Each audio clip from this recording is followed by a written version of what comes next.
શ્રી સાળંગપુર ધામ કષ્ટભંજન હનુમાનજી મંદિરે ભવ્ય ઉજવણી કરાઈ।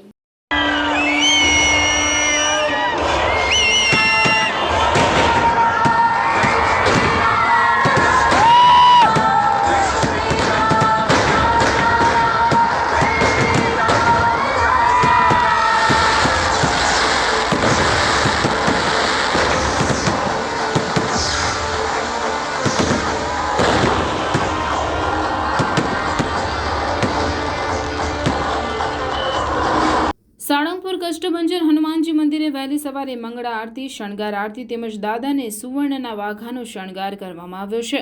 મંદિર પરિસરમાં સંતો દ્વારા 250 કિલોની કેક કાપી પ્રસાદ ભક્તોમાં વહેંચવામાં આવ્યો હતો। બાદમાં બપોરે કષ્ટભંજન હનુમાન દાદાને મીઠાઈનો અન્નકૂટ ધરાવવામાં આવ્યો હતો। આજે હનુમાન જન્મોત્સવ નિમિત્તે રાજ્યના મુખ્યમંત્રી ભૂપેન્દ્ર પટેલ બપોરે સાળંગપુર કષ્ટભંજન હનુમાનજી મંદિરે હનુમાનજી દાદાના દર્શને પહોંચ્યા હતા। તેમણે કષ્ટભંજન દાદાની આરતી ઉતારી દર્શન કર્યા। સાથે ભાજપના સંગઠનના નેતાઓ પણ હાજર રહ્યા હતા। ભૂપેન્દ્ર પટેલ દાદાના દર્શન કરી રવાના થયા હતા।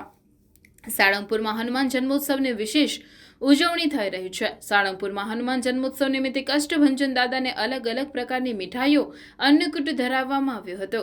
અન્નકૂટના દર્શન કરી ભક્તોએ ધન્યતા અનુભવી હતી। ત્યારે વહેલી સવારથી સાળંગપુરમાં અલગ અલગ કાર્યક્રમો યોજાઈ રહ્યા છે, જેમાં સવારે મંગળા આરતી, દાદાને ભવ્ય અન્નકૂટ ધરાવ્યો, બાદમાં છડી પૂજા કરવામાં આવી। સાંજે સંધ્યા આરતી યોજાશે।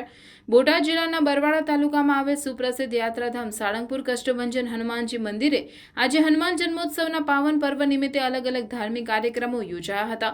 વહેલી સવારે મંગળા આરતી, શણગાર આરતી યોજાઈ તેમજ દાદાને સુવર્ણ વાઘાનો શણગાર કરવામાં આવ્યો છે। જ્યારે મંદિર પરિસરમાં સંતો દ્વારા 250 કિલોની કેક કાપી દાદાના જન્મદિવસનું સેલિબ્રેશન કરવામાં આવ્યું। આ સમયે મોટી સંખ્યામાં ભક્તો ઉપસ્થિત રહ્યા અને ભક્તોમાં અનેરો આનંદ જોવા મળ્યો હતો। સાળંગપુર હનુમાનજી મંદિરે મારુતિ યજ્ઞ યોજાયો હતો, જેમાં મોટી સંખ્યામાં હરિભક્તોએ લાભ લીધો હતો। આમ હનુમાન જન્મોત્સવ નિમિત્તે સાળંગપુર કષ્ટભંજન હનુમાનજી મંદિરે વિવિધ ધાર્મિક કાર્યક્રમો યોજાયા હતા।